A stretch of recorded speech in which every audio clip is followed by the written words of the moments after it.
Coming up on Network Africa. Inching closer to the June 30 deadline, Zimbabwean nationals camp outside the country's consulate in Cape Town, awaiting buses to take them home. Niger officially submits request to withdraw from the International Criminal Court 9 months after announcing its intentions to leave, citing neo-colonialism. Plus, Kenya to charge 8 students with murder following a fire that killed 16 pupils in an arson attack in May.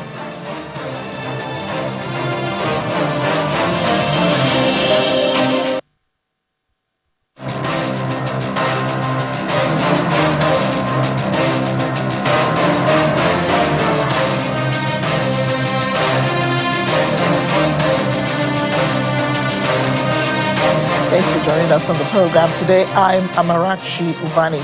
We begin in South Africa, where scores of Zimbabwean nationals and their families are awaiting outside the country's consulate in Cape Town for buses to take them home after days of camping on the pavement. Zimbabwean authorities say they are compiling lists of citizens who wish to return home, while South Africa continues to tighten measures against undocumented migration. This comes amid a surge in anti-migrant rallies across parts of South Africa, where demonstrators accuse foreign nationals of taking jobs, increasing crime, and placing pressure on public services. In his latest national address, South Africa's President Cyril Ramaphosa warned against xenophobic violence and vigilante action, saying there is no space for xenophobia, racism, sexism, Afrophobia, or any other forms of intolerance in the country. Several West African countries have begun arranging repatriation flights for their citizens, while others have urged nationals in South Africa to exercise caution amid the ongoing tension. Now I have 2 days here in embassy, but we are still in the process for going home for buses. We are waiting for buses to go back home. I was staying here in South Africa and working also. So the South African people, they chased me away from the house. They said you must leave this country to back home to Zimbabwe. They just come. My landlord also don't want me to pay his rent. Just chased me out of the house. He said you must no longer here. You take our jobs, something like that. Then that's why I'm here. I don't have even money to go home. That's why I'm here in Consulate of Zimbabwe. I need help. They're fighting. I don't know, because the people, they don't think they're going to kill me, or I'm scared for xenophobia again. And with the anti-migrant violence flaring up in parts of South Africa, the Zulu King has appealed for calm, urging communities to ensure that there be no bloodshed. Well, however, for some foreign nationals, the damage has already been done, forcing them to leave behind homes, businesses, and years of hard work. Well, speaking to our South Africa correspondent, Innocent Amosa, at the Nigerian embassy in Pretoria, Nigerian nationals preparing to return home after losing almost everything during the recent unrest say despite the pain and uncertainty, they remain grateful for the support provided by Nigerian diplomatic officials during the crisis. Let there be no bloodshed. Those were the words of Zulu King, Misizulu Kazwelithini, as anti-migrant violence erupted in parts of South Africa's KwaZulu-Natal province. I am pleading with my Zulu people, the nation of Ulembe, to remain peaceful. Let there be no bloodshed. Let us not beat or attack anyone. Many people are here because of circumstances beyond their control, and some have valid reasons for being in our country. I have met with the leaders of these marches and urged them to ensure that no one is harmed. Whatever concerns we may have, they must be addressed through dialogue and within the law. Violence is not the solution. But for some, the damage has already been done, forcing them to leave behind homes, businesses, and years of hard work as they prepare for their journey back home. I'm not going to lie to you, there's quite a lot of horror stories, incidences here and there that were not supposed to happen if truly we are African brothers. These are things that were not supposed to happen, but it was very, very sad to see an African brother, attacking an African brother just because of job opportunity. It's very, very sad. Some Nigerians are now preparing to return home, carrying with them painful memories of violence, uncertainty, and survival. I was robbed 2 times because the place I was working wasn't my salon, it was someone's salon. So I was working for her and I was robbed. I was nearly killed in my own home. They came to rob us in our place.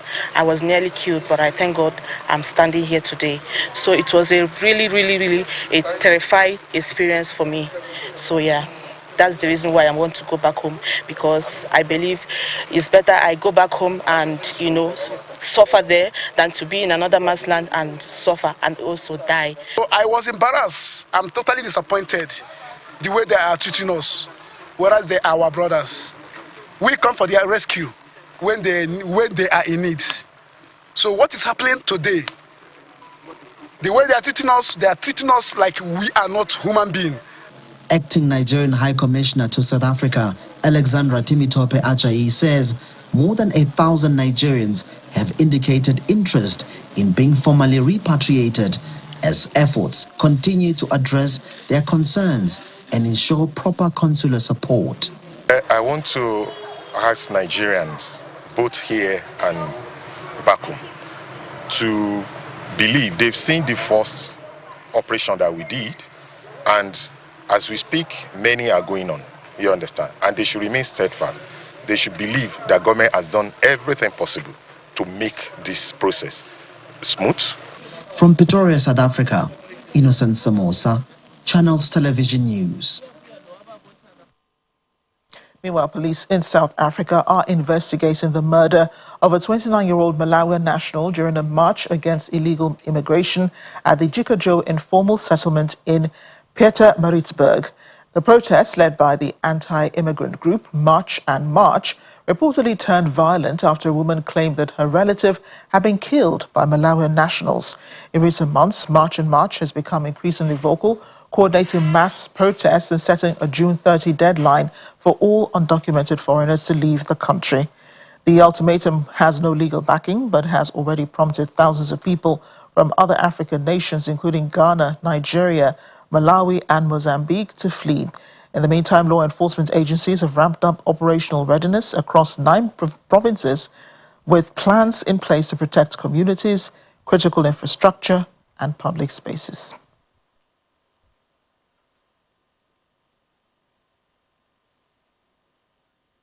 In our South Africa correspondent, Innocent Samosa, who has been covering the situation on the ground for us. Innocent, your reporting has been quite clear, about what has been going on, the plight of Nigerians who are ready to come back home. We're in the last days now leading up to the June 30 deadline given by those anti-migrant groups like March and March for migrants to leave the country. It does appear that there is still a lot of uncertainty on the ground. What can you tell us? Indeed, Amarachi, a very good evening to you and our viewers at home. I'm sitting here this evening, not as a proud South African, but very much disappointed. Disappointing scenes that are happening in the country. But I can tell you now that on the ground, Amarachi, it does seem as though the sentiment is changing after the Zulu King, who had appealed with these March and March leaders who say that there should not be bloodshed on the ground. And he went as far to say that these people are coming to the country because they're looking for greener pastures. There's no need for you to harass them.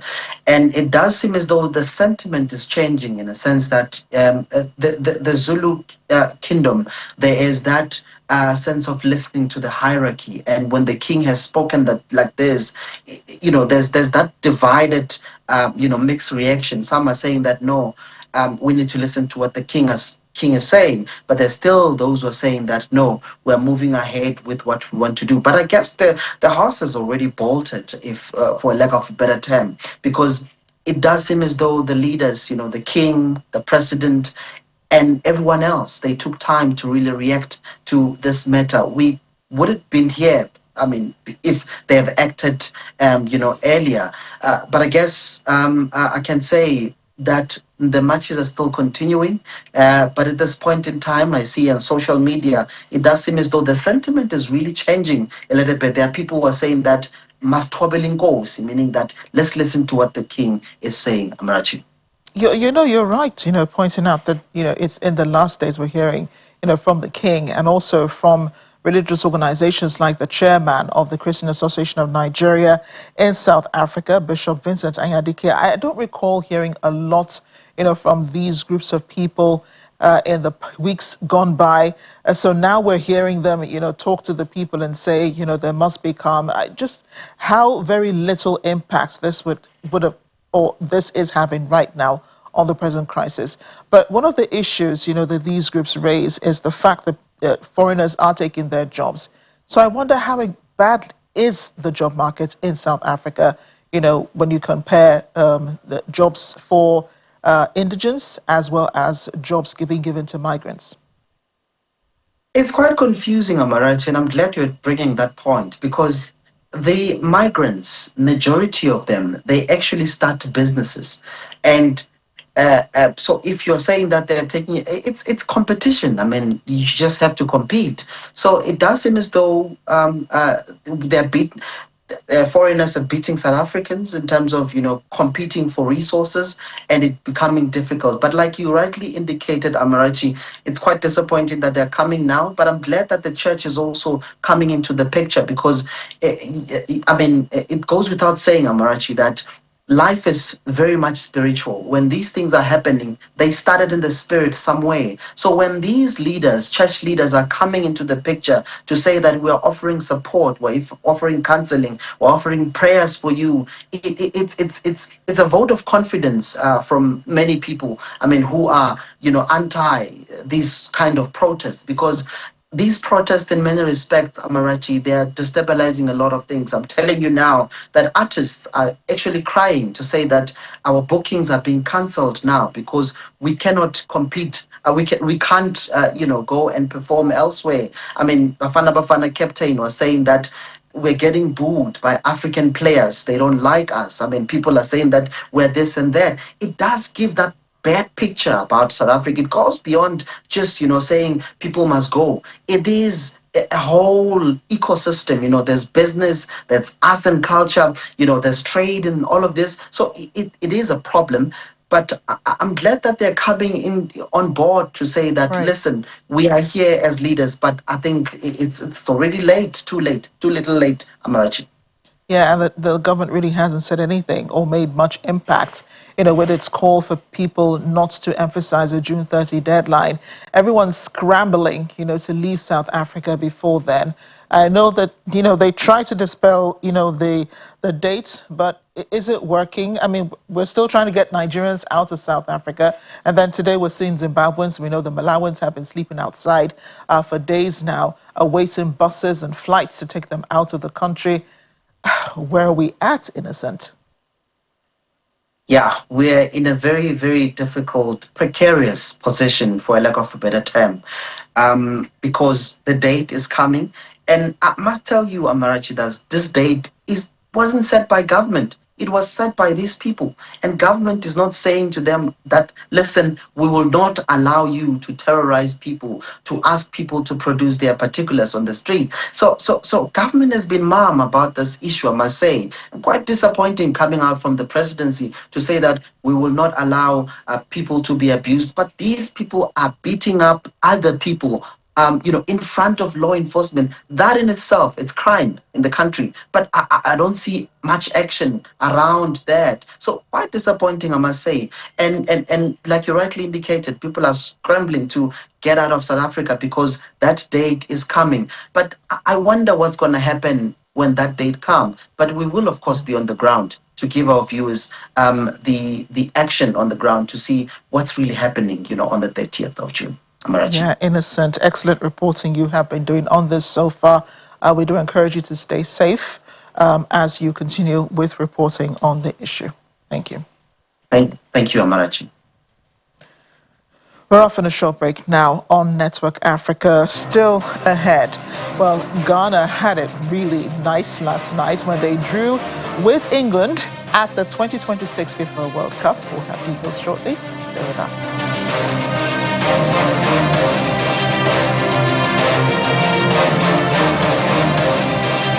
Welcome back. Niger has officially submitted its request to withdraw from the International Criminal Court 9 months after announcing its intention to leave. In September of 2025, Niger, along with its allies Mali and Burkina Faso, all of which are under military rule, issued a joint statement saying they would no longer recognize the ICC's authority, describing it as an instrument of neo-colonial repression. In a statement, the ICC said it received Niger's instrument of withdrawal on June 18, stressing that the withdrawal will take effect 1 year after notification. The court says Niger must continue to honor its obligations under the Rome Statute until that date. The ICC, which is based in The Hague, Netherlands, was established in 2002 to prosecute cases involving genocide, crimes against humanity, war crimes, and crimes of aggression. We're now in Kenya, where prosecutors are preparing to charge several students with murder of their schoolmates following a suspected school arson attack last month. 16 pupils reportedly died, dozens were injured when the fire broke out in a dormitory at Utumishi Girls' School in Gilgil, northwest of the country's capital, Nairobi. 8 students were later arrested after police said they may have been involved in starting the fire by setting mattresses near the exit on fire. Police said following interviews with students and staff, as well as forensic review of CCTV footage, 8 pupils at the school were identified as persons of interest in connection with the planning and execution of the fire. The suspects who are being held in custody are due to be formally charged in court following a review of evidence gathered by investigators. A recent UN report states that sexual violence is increasingly being used as a weapon of war to terrorize civilian populations in Sudan. The report describes the violence as unprecedented in terms of the scale, prevalence, and brutality of its widespread use. At a bi-weekly press briefing in Geneva, UN Human Rights Office spokesperson Saif Mangano confirmed that conflict-related sexual violence has occurred in 16 of 18 states in Sudan since the conflict began. As of mid-April this year, there are at least 838 documented victims, including 539 women, 284 girls, 8 men, and 7 boys. Sudan has been engulfed in a devastating civil war since 2023, following a violent fallout between the National Army and the paramilitary Rapid Support Forces.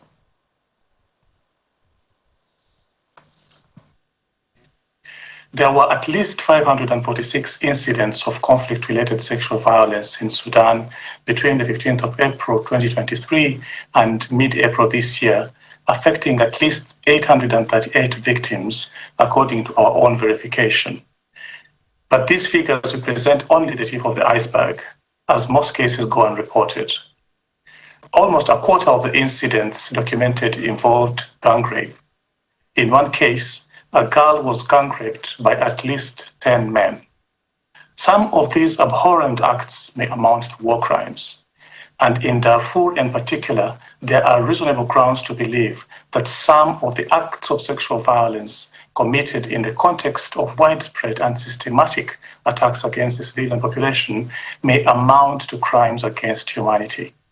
Most of the incidents we verified were attributed to men in RSF uniforms and RSF affiliates and Arab militia.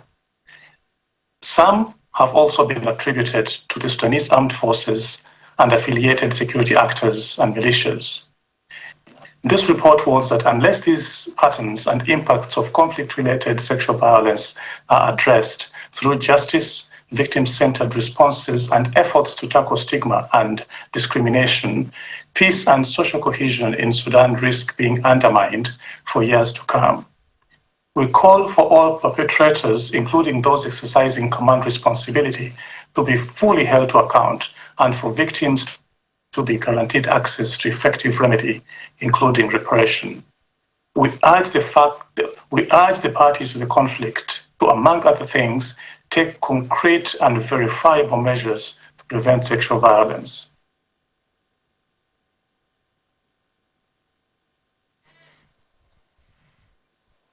Nigerians in Diaspora Commission has commended the conviction and sentencing of the individual found guilty in the tragic killing of two young Nigerians, Chibueze Moma and Tosin Amos Arowo Shegbe, who lost their lives in a nightclub shooting in Vaughan, Ontario, Canada in 2022. The Ontario Court of Justice sentenced the offender to life imprisonment with no eligibility for parole for 25 years. Following his conviction on 2 counts of first-degree murder and 1 count of unlawful causing of bodily harm. The Commission notes that while no judicial outcome can restore the lives of the deceased or erase the pain endured by their families, the sentencing represents a significant step towards accountability, justice for the victims and their loved ones. Following the tragic incident in 2022, NIDCOM boss, Honorable Abike Dabiri-Arewa, paid a solidarity visit to the family, offering her heartfelt condolences and praying for strength and fortitude needed to bear the irreparable loss.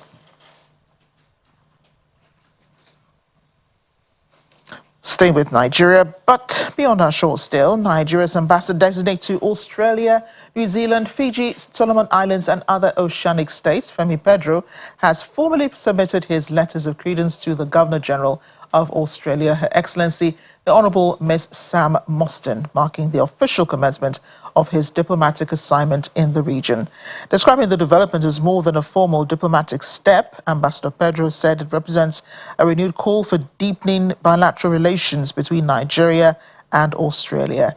He highlighted the growing opportunities for cooperation between both countries, particularly in key economic sectors.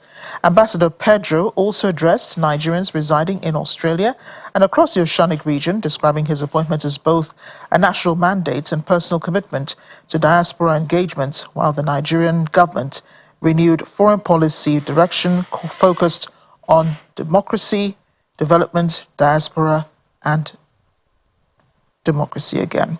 Demography, beg your pardon.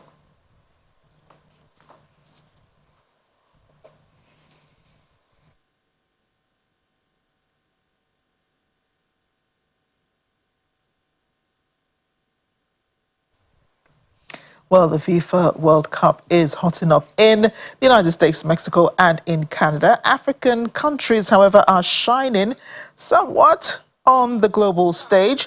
Thousands of Black Stars fans packed into an open-air zone in Ghana's vibrant red, gold, and green to watch their national team, the Black Stars, hold tournament favorites England to a goalless draw. The crowd roared through every tackle and clearance, from celebrating wildly at the final whistle. Goalkeeper Benjamin Asare was central to the result, making key saves to England, keeping them out as the Black Stars defended deep against the side featuring Harry Kane, Bukayo Saka and Declan Rice. England opened their campaign with a 4-2 win over Croatia, while Ghana beat Panama 1-0. The draw leaves both sides on 4 points after 2 Group L matches, with Croatia on 3 and Panama eliminated. Ghana now face Croatia in Philadelphia on June 27, while England meet Panama at MetLife Stadium in New Jersey on the same day.